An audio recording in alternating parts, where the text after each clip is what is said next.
What drove Martha J. to live in Alaska? In her own words, she says she fell in love with this Arctic paradise thanks to its landscapes and countless animal species that roam freely across the land. Martha describes some places of the great Alaskan outdoors as wild, untouched frontiers, where the hand of man and the dangers of humanity have not yet arrived, where the scarcity of the sun forces its inhabitants, be it animal, plant, or human, to be smarter and cooperate. The things I've seen here on an everyday week, I promise, can amaze you. But the story that interests us today started in the early morning when Martha J. heard strange noises on her porch. She would later describe them as dry noises, like a little hurried peck on a solid surface, like tick, tick, tick. I couldn't even imagine what kind of thing would be outside. I'd just woken up. But considering I'd recently lost my poor cat, Gibson, I didn't have time to doubt. Of course, I was careful. You have to be especially careful when you live far from other houses, like I do, as you never know if that thing on your door is a neighbor or a dangerous animal or an ill-intentioned person. So slowly I peeked from my door, and what I saw brought me instant relief. There it was, little Gibson, his fur ruffled and covered by the snow like a little pastry. But that relief soon turned into fear when I followed Gibson with my eyes and saw that he was staring at another figure. It was an eagle perched on my stairs railing. My heart skipped a beat. I didn't know what to do. How could I know the intentions behind that eagle? Was it looking at my Gibson like a prey? Would I be able to get there in time to separate them? It was all too much, and just thinking about it nowadays gets my heart running. But I swear, the most shocking part of it all comes in the end. It's clear that when Martha tells this story, she can feel it with every inch of her body. Whatever happened on the Alaskan outdoors surely is something to never forget. But what happened to the snow-loving Gibson, and was that eagle planning on catching him, or was there something else behind its actions? Listen carefully and until the end. Welcome to Wonderbot Animals, where the wildest stories of the animal world come to life. Alaska is the USA's biggest state, and by far one of the country's most unique. Known for its wild, untamed forests, covered far and wide by pines and moss and century-old vegetation, and a curious array of wildlife like no other, from the big to the small, from the moose to the ermine, and not excluding the noble and mighty eagle that soars across its pale blue skies. You might imagine Alaska as a snow-covered desert, frozen year-round, but there's way much more to it, and those who live their lives in this humbling climate can tell you that you might get used to the wonders of the Alaskan wild, especially its creatures. The animals were precisely one of the reasons that attracted the cold climate-loving Martha J. to this wonderland of solitude and coolness. When she received an opportunity to work as an online consultant, she realized that it was the perfect time to let her eccentricities roam free and finally move to the place she'd always dreamt of, Alaska, where her job and her climate would allow her to live alone and happily surrounded by her two best friends, Gibson and Noah, a couple of fur-heavy cats who loved the snow as much as she did. Well, I was already used to the cold, being born in a northern state, Martha tells. But of course it was a whole different thing once I came to Alaska. But one thing I remember clearly, it's the morning sky. I'd never seen anything like it before, that and the air that felt immediately invigorating.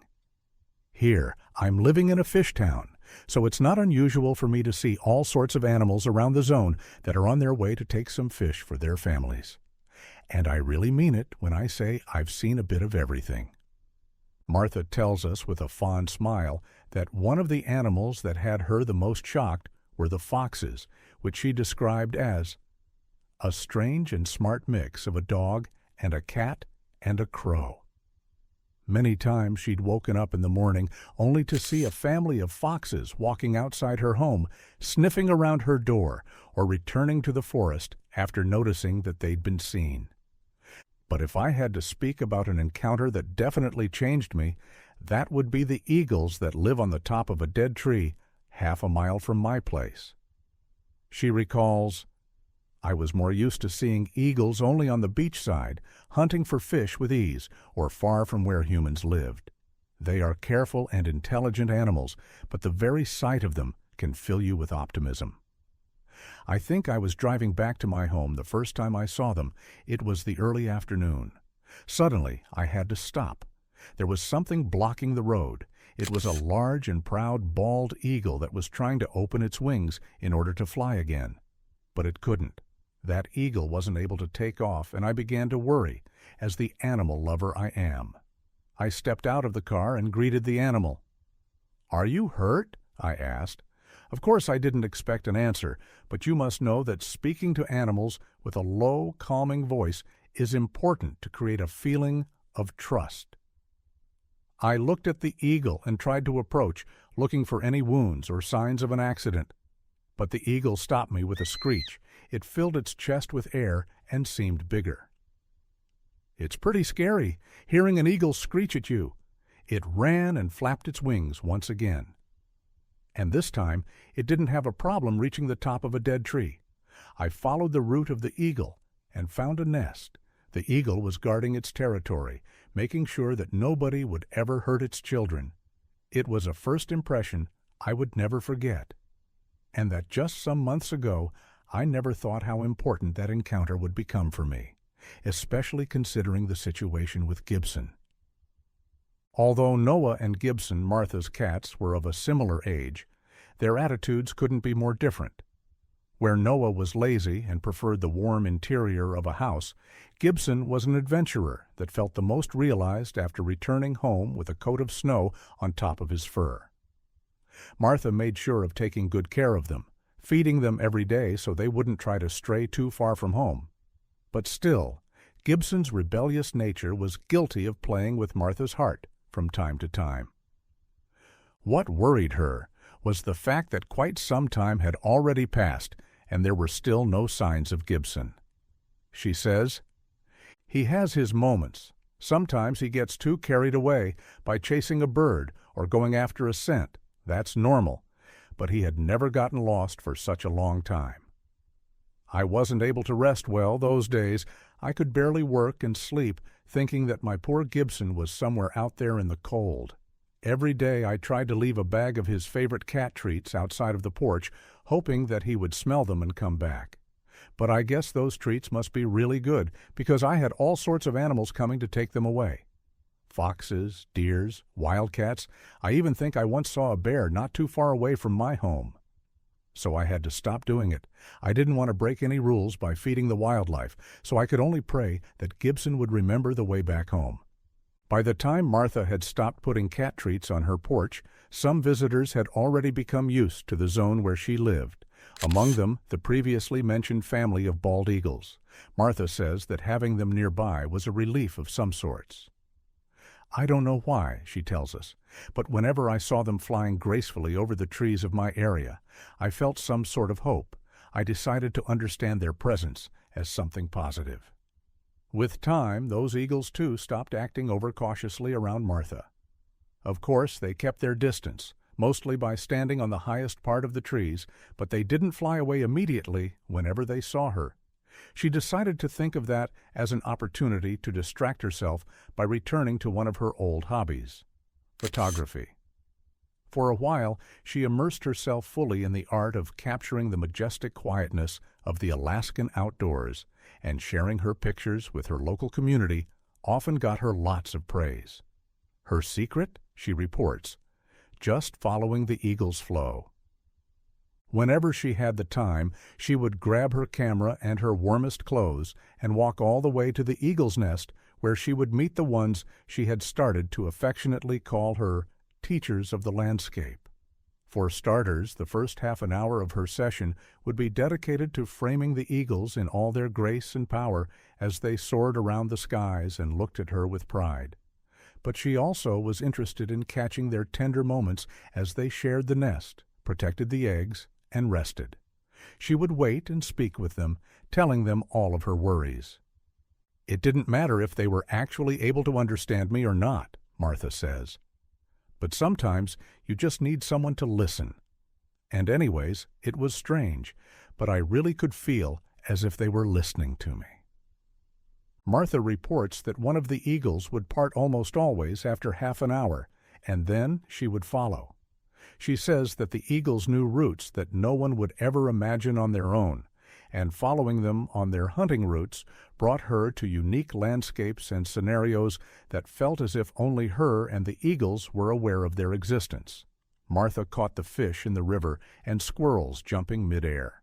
She took pictures of a world of snow that went on and on for miles as it shone and changed colors for the sunset.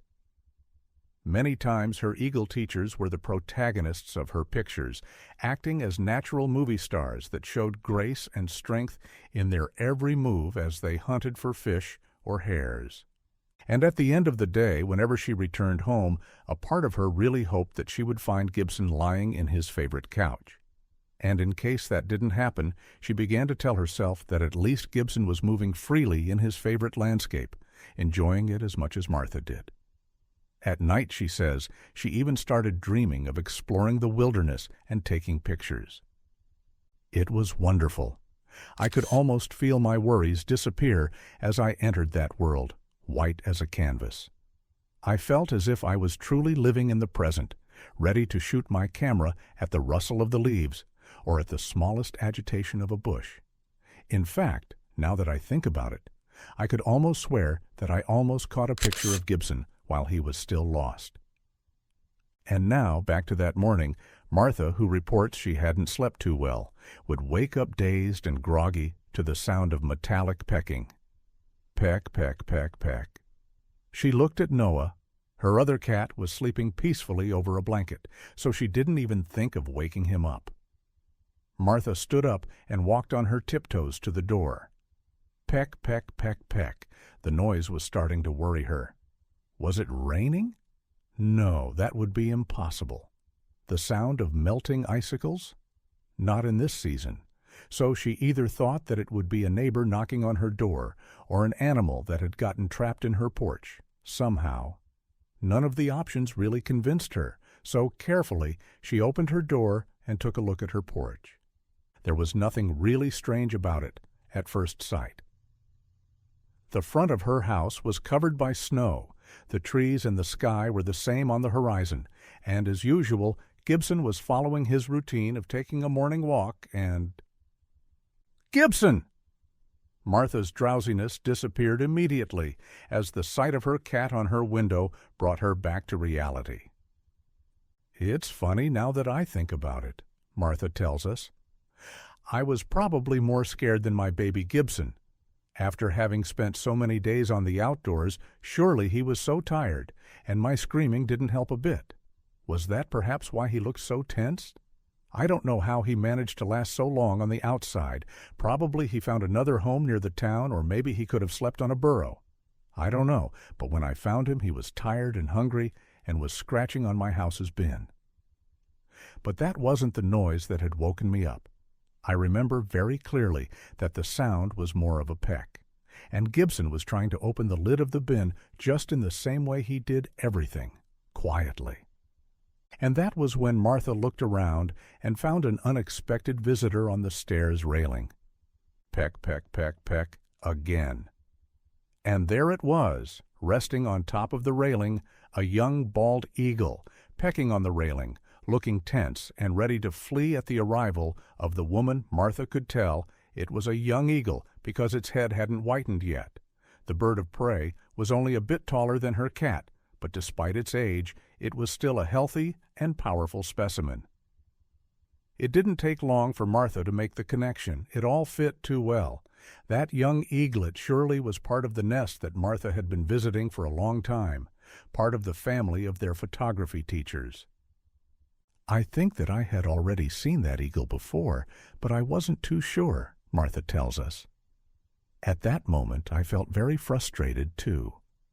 Oh, how I just wished we could talk to animals and explain our situations to them. I wanted to speak and say, I know you, I know your nest, and I mean no harm, but I don't like how you're looking at my cat. Martha says, although animals have noble spirits, we should not really impose our perception of right and wrong in their actions, as they are only looking for their survival. Still, little by little, Martha was moving closer to Gibson, trying to interfere with the eagle's route. And with her heart about to burst out of her chest, she managed to cover Gibson completely and held him very tight.